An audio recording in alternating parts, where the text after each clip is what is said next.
Hello and welcome again. Today, we are exploring a powerful idea in science and philosophy.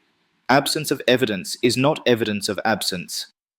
This phrase is closely linked to Carl Sagan, and it shaped his agnostic approach to big questions like God and extraterrestrial life.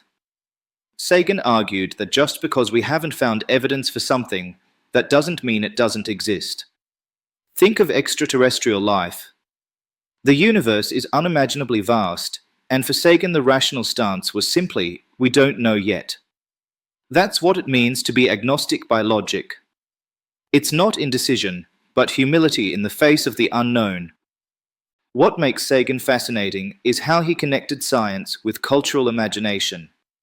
In his famous series Cosmos, he drew often from Hindu philosophy.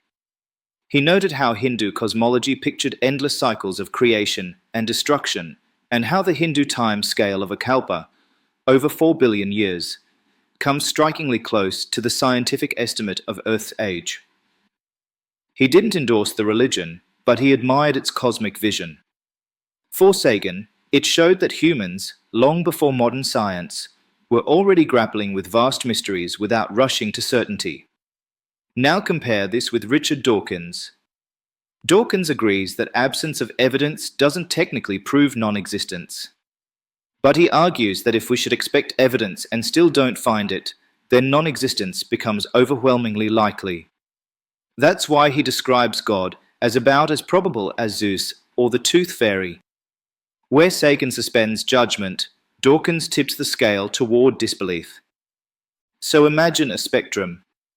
On one end, theism, faith in existence. In the middle, agnosticism, we don't know. On the other end, atheism, almost certainly not. Sagan stands in the middle, urging humility and openness. Dawkins leans toward atheism, using probability as his guide. Both rely on science, but they draw different conclusions about what to do with the absence of evidence. The lesson here is simple. Sagan's phrase is a reminder to stay cautious and humble when the evidence isn't there yet. Whether we suspend judgment like Sagan, or lean toward Dawkins' probability-based disbelief, the real challenge is learning how to think clearly about uncertainty. Thanks for watching, and if you enjoyed this perspective, don't forget to like and subscribe for more explorations into science, philosophy, and education.